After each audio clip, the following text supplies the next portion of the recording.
Mimi naitwa Frank Mustafa. Mimi ni mtaalamu wa kilimo kutoka manispaa ya Kinondoni, lakini pia mkurugenzi wa kampuni ya kilimo KSP Kilimo Smart Project. Na kazi yetu kubwa ni kusimamia miradi ya kilimo Tanzania. Miradi yoyote ya kilimo, miradi ya mboga na matunda na mazao yote ambayo mkulima atashawishika kwa ajili ya kufanya kwa ajili ya biashara. Sawa, karibu. Sisi tunakukaribisha.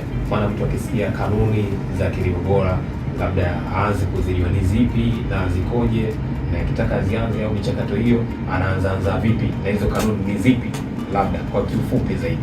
Yes, awali ya yote kilimo ni shughuli ambayo inamuingizia aidha ni mjasiriamali au mkulima kipato. Sasa siku zote kama ni biashara inakuwa na utaratibu au kanuni ambazo zinamfanya aidha ni mkulima au mjasiriamali aweze kufikia malengo. Kwa hiyo tunapozungumzia kilimo, kuna zile kanuni au taratibu ambazo inatakiwa zifuatwe kuanzia mwanzo mpaka kufikia ile hatua ya mwisho. Na kanuni ya kwanza ambayo ni ya msingi kabisa, kama mtu hajaamua kufanya kilimo, kwanza ni lazima afuatilie swala zima la masoko. Hilo ni jambo la msingi kabisa kuliko kila kitu.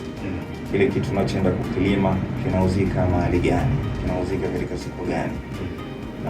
Lakini pia lazima afahamu changamoto za kile kitu anachoenda kukifanya au kilimo kabla kabisa hajaingia katika utendaji au implementation.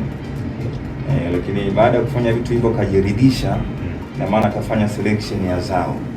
Tunapozungumzia mazao, kuna wakulima wanaolima mboga na kuna wakulima wanaolima mazao ya msimu, annual crops. Kilimo cha msimu mara nyingi wanatumia mvua katika kipindi cha masika. Sasa mkulima anapokuwa tayari kulima, jambo la kwanza ambalo inatakiwa afahamu ni kufahamu afya ya udongo wake. Afahamu afya, kwa sababu udongo ni medium ambayo inaenda kukuza ule mmea. Kwa hiyo kama afya ya udongo ni nzuri, ina maana mkulima anakuwa na uhakika wa kile anachoenda kuzalisha katika lile eneo. Yes. Na unapozungumzia udongo, unajua wengi pia wakulima wengi sio wataalamu wa udongo. Mtu akijua shamba lina maji, shamba kidogo, anasema mvua imenyesha, yeye anaenda kuweka mbegu zake. Ukisema ambayo yenye rutuba, kama mtu ambaye mimi sasa hivi nataka huku, nimeshasikiza simulizi nyingi, kilimo kinalipa, kilimo kiko hivi, utamunduaje kama sehemu hii pia ina rutuba kwenye kilimo changu ambacho nataka kuanzisha? Okay, yes. Moja indication ambayo inaonyesha eneo lina rutuba ni ile vegetative cover au sehemu ambayo ina mimea ambayo imeota kwa wingi. Inaweza kama ni vichaka, hiyo ni moja indication, au nyasi zimeota kwa wingi.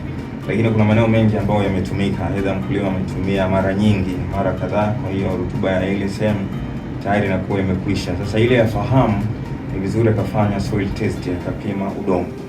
Akipima udongo, na maana atajua virutubishi vyote vilivyopo katika ardhi vya msingi kwa ajili ya ukuaji wa mmea. Na kisha kama kuna upungufu, ina maana sasa atajielekeza katika mbolea ambayo specifically inaenda kutibu tatizo la udongo. Kama nitrogen imepungua, atatumia mbolea ambazo zina nitrogen nyingi kulingana na aina ya zao analolima. Kama ni potassium, calcium, ataenda kutumia mbolea ya calcium, au ataongeza kile kiwango kulingana na upungufu wa mbolea au kirutubishi ambacho kimepungua katika ardhi. Yes. Sawa. Sasa leo kwa kumnyanyua kijana, kwa kumnyanyua Mtanzania, wewe kwa maono yako, maana umetoka kuzungumza pia mashambani, ajue namna gani ya kuanzisha hizo jitihada zake kwenye swala zima la kilimo. Kwanza kabisa mkulima ni lazima atambue changamoto za ukanda.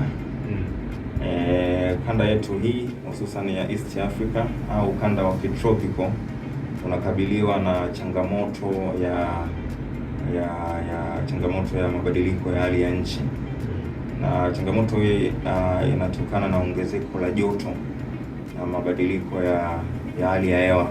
Sasa hivi tunaona ukame umetawala kwa asilimia kubwa, mvua zisizokuwa na mpangilio au mvua chache ambazo zimfanye mkulima akavuna kile kiwango kulingana na kile kiwango anachotarajia. Kwa hiyo kwa haraka wakulima lazima tuweze kubadilisha mtizamo. Kama tulikuwa tunategemea mvua za msimu, basi tubadilishe mfumo wa kufanya kilimo, tujielekeze katika kutumia mabwawa au sehemu mbalimbali zenye vyanzo vya maji kwa ajili ya kufanya kilimo cha umwagiliaji. Na tunapozungumzia kilimo cha umwagiliaji, kinaweza kikafeva mazao ya msimu, lakini pia kikafanya vizuri katika kipindi cha kiangazi, ambapo mara nyingi wakulima wanajielekeza katika mazao ya mboga mboga pamoja na matunda. Okay. Yes. Kabla kwanza vitu vyote, kuna kanuni ngapi kwanza za kilimo ili kila mtu afahamu hizo kanuni? Sasa hapa tutazungumzia kanuni kama 5. Kanuni ya kwanza ni kufahamu udongo. Hiyo ni kanuni ya kwanza kabisa. Na utafahamuje? Tumesema utafanya soil test, utapima udongo. Kuna vipimo ambavyo vinapima na kuelezea status ya udongo. Lakini kanuni ya pili, mara baada ya kufahamu udongo, kanuni ya pili, utafanya uchaguzi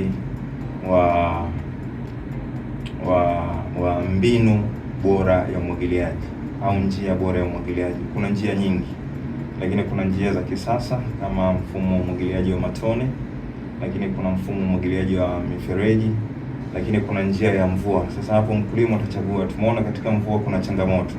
Sasa tunazungumzia wale wakulima ambao pengine watatumia artificial irrigation. Yani watalima kwa kutumia aidha ni maji ya ziwa, mto, visima na kadhalika. Ni lazima uchague mbinu. Kama ni drip, na maana drip inapunguza matumizi ya maji, ina maintain. Kwa hiyo ukisema ambapo ungetumia maji mengi, mkulima unaenda kutumia maji ambayo ni ya wastani kulingana na aina ya zao. Lakini mara baada ya hapo, kanuni ya tatu, mara baada ya kuchagua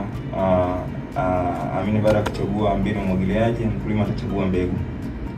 Uchaguaji wa mbegu ni jambo la msingi sana, hususan mbegu bora. Unapoenda kupanda, lazima ukishachagua mbegu bora, kwa sababu mbegu bora inakuletea matokeo yaliyo bora. Yes, wanasema mbegu ni mtaji kwa mkulima. Yes.